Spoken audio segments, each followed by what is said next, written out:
नमस्कार मेरे प्यारे साथियों, स्वागत है आप सभी का आपके अपने YouTube channel the unique educators पे। मैं वंदिता भारद्वाज लेके आई हूँ राजस्थान ज्योग्राफी का एक बहुत ही महत्वपूर्ण टॉपिक, जिसमें आज हम बात करेंगे प्रमुख नदियाँ और उनके उद्गम स्थल के बारे में। मतलब बहुत सारे कमेंट्स हमने देखे जिसमें ये बोला था कि भाई नदियों के जो उद्गम स्थल है उनके बारे में जो छोटी सी ट्रिक्स हो हमें बताओ, तो उसके बेस पे ही हम ये नदियों वाला टॉपिक लेके आए हैं।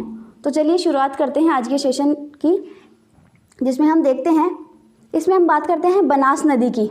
ठीक है, बनास नदी का जो उद्गम है वो कहाँ से होता है? खमनोर की पहाड़ियाँ जो कुंभलगढ़ में है वहाँ से इसका उद्गम होता है। बनास नदी खमनोर की पहाड़ियों से कुंभलगढ़ में है वहाँ से इसका उद्गम होता है। ठीक है, तो हम कैसे याद करेंगे? बनास से तो हमें नाश लेना है, भाई नाश से किसी चीज़ का नाश होना।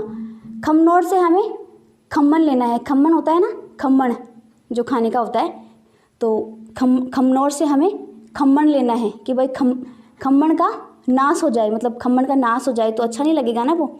तो खमनोर की जो पहाड़ी है वहाँ से बनास नदी का उद्गम होता है। ठीक है, फिर हम बात करते हैं बाणगंगा नदी, जो कहाँ से निकलती है? बैराट की जो पहाड़ियाँ हैं जयपुर से इसका उद्गम होता है। ठीक है, अब कैसे याद करेंगे? बाणगंगा से तो हमें बाण लेना है, बैराट से हमें बैठना लेना है। कि जैसे बच्चों को बोलते हैं ना कि भाई तू ऐसे बैठ जा एक जगह चुपचाप, कुचरनी मत करे वरना मैं पिटाई कर दूंगा। तो हम क्या बोलेंगे? बैठ जा एक जगह वरना तो बाण छोड़ दूंगा। ठीक है, ऐसे करके हमें थोड़ा सा इसको रिलेट कर लेना है। फिर हम बात करते हैं नेक्स्ट है बेडच नदी, जो कहाँ से निकलती है? गोगुंदा की पहाड़ियाँ उदयपुर से निकलती है। इसको कैसे याद करेंगे? बेडच से हमें बेचना याद करना है। ठीक है, बेचना, और बेचते किसको है? गोगुंदा से हमें गोंद जो होता है ना, गोंद, उसको याद करना है। तो बेचेंगे किसको? गोंद को। तो गोगुंदा की पहाड़ियाँ उदयपुर। फिर हम बात करते हैं चंबल नदी। चंबल नदी कहाँ से निकलती है? जाना पाव की जो पहाड़ियाँ हैं एमपी से, वहाँ से निकलती है। चंबल नाम से तेल आता है ना, चंबल तेल। ठीक है, तो और तेल में हम क्या तलते हैं? जैसे पाव वगैरह होता है ना, पाव भाजी जैसे बनाते हैं ना, तो वो तेल में ही तो बनाते हैं ना। तो पाव कहाँ किस में बनाएंगे हम? चंबल वाला जो तेल है उसमें बनाएंगे। तो चंबल से हमें जाना पाव रिलेट कर लेना है। फिर हम बात करते हैं घग्गर नदी, ये है कालका की पहाड़ी हिमाचल प्रदेश। अब इसको कैसे याद करेंगे? घग्गर से हमें घर याद करना है, और घर में क्या होती है? काली जो माता होती है उसकी पूजा होती है। ठीक है, फिर हम बात करते हैं नेक्स्ट जाखम नदी, जो कहाँ से निकलती है? छोटी सादड़ी जो चित्तौड़गढ़ में है वहाँ से निकलती है। तो इसको कैसे याद करेंगे कि जाखम से जख्म याद करना है। जख्म क्या होते हैं? जैसे छोटे से जख्म बड़े भी होते हैं और छोटे भी होते हैं, तो हमें क्या याद करना है? छोटे जख्म। तो जख्म क्या होते हैं?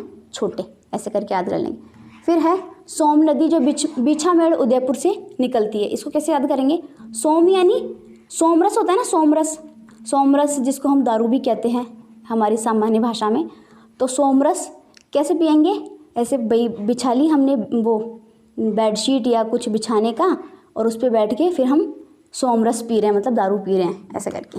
तो बिछा के और हम क्या पीते हैं? सोम यानी दारू, और बिछा के पीते हैं, तो उदयपुर से ही निकलती है।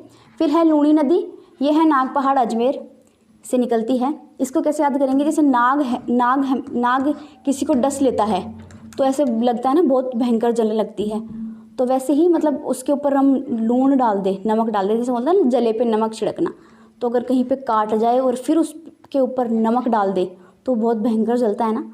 तो इससे थोड़ा हम इसको रिलेट कर लेंगे। फिर बात करते हैं काली सिंध नदी, जो देवास एमपी में है, देवास एमपी से निकलती है। इसको ऐसे याद करेंगे कि काली माता क्या है? एक देवी है, देवी से देवास, ऐसे याद कर लेंगे।